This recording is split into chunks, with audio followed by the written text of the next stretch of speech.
He was great on both ends of the floor. I thought, he passed up a couple early shots when he was open.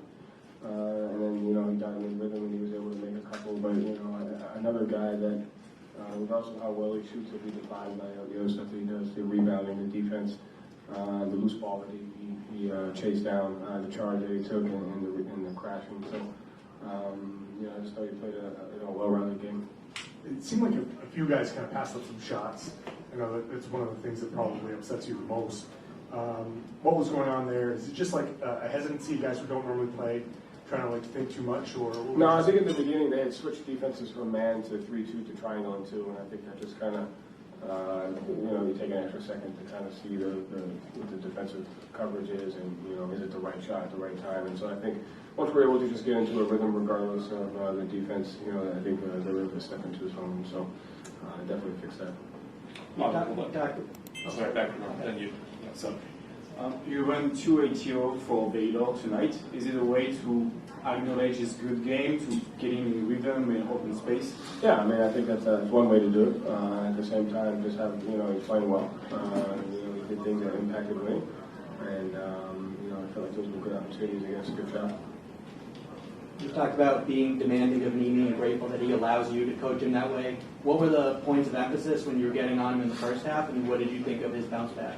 I just think he had some opportunities to, finish plays in the paint, and with them blitzing and changing defenses, we had to be able to punish that. And, I thought in the first half, we were just a little hesitant, on those. In the second half, he did a great job of finishing them. And so, when you're hard on a guy like that, I told him that yesterday, I truly think that he has a chance to be a good player in this league. And he's one game for us, and it's hard sometimes when he doesn't get to play all the time. But that can't impact his value. So I really believe in him, and he's got a chance to be good, so he's got to stay on. Joe, Torrey got a bunch of rebounds crashing in the corner. How much do you emphasize that as a team that shoots a lot of threes and gets these sporadic rebounds that can really all over? How much do you emphasize those quarter crashes? Yeah, we obviously, it's always an area that you can get better at. I think I don't know what the shot margin was, but he did a great job. He came in at the start of the quarter and played the whole second quarter, and then started him there in the third. I started his physicality. We felt that on both ends of the floor, and a great screener. But those plays were huge. When we're playing against a team where we got to generate momentum and extra possession. So he's been great in that so far. And then, how much do you think the increased volume of threes around the league has impacted offensive rebounding? Because it's no longer you can just stick guys in the paint as they bounce up through them. How much do you think that's changed the way different teams attack the offensive glass? Yeah, I just think regardless of how you go about it, you have to try to fight for extra possessions and win the shot margin, and offensive rebounding is one way of doing that. You have to commit to that, and so we're continuing to work to be better at that.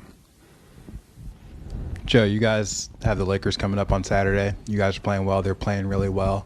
How has the addition of Luka changed that team? Obviously, his ability to score. It looks like they're playing with a level of joy. That their offensive firepower, also really good in defense. I think since the trade, they're number one in defense. So, well-balanced team, and it's going to take a connected game on both ends of the floor. Joe, sticking with that, tonight you have the Sixers in town, Lakers coming to town. You're a student of the Boston Celtics. You understand the history. You understand the rivalries. How do you enact that as the coach? Do you put extra emphasis on those rivalries, or are you able to compartmentalize that? I would try to treat every game the same. Every game is a must-win game until the game is over. So, obviously those are there, and it'll be a different atmosphere having a team like the Lakers there. But I think the idea is every game should feel as if it's the most important game, and when you can do that, you're able to stick to the process of that. But at the same time, you feel the honor of playing in a game like that, because you've seen the battles that two franchises have gone against. And so there is a level of appreciation that you have to have. At the same time, it's a game that it's a must-win game. Whatever happens after it doesn't really matter. Joe, Jayson had 35 points, 7 rebounds, 3 steals, and it kind of seems like nobody cares. What does it say about him to have a game like this and just kind of be like a ho-hum night? Yeah, I mean, I'm glad you said that because I think that's true and I think that's important. I think that's good. But I told him after the game, you did your job. Your job was to score 35 and sit the fourth quarter in a game like this, and he did it, and he was great. And he found a great balance of taking great shots. I thought he was super aggressive in the first quarter. I thought his defensive activity was just as good. And again, to sit here and have him do that and to be the last question of the night just kind of shows how good he is and what he does for us. But he did his job, and he was great in it. Thanks.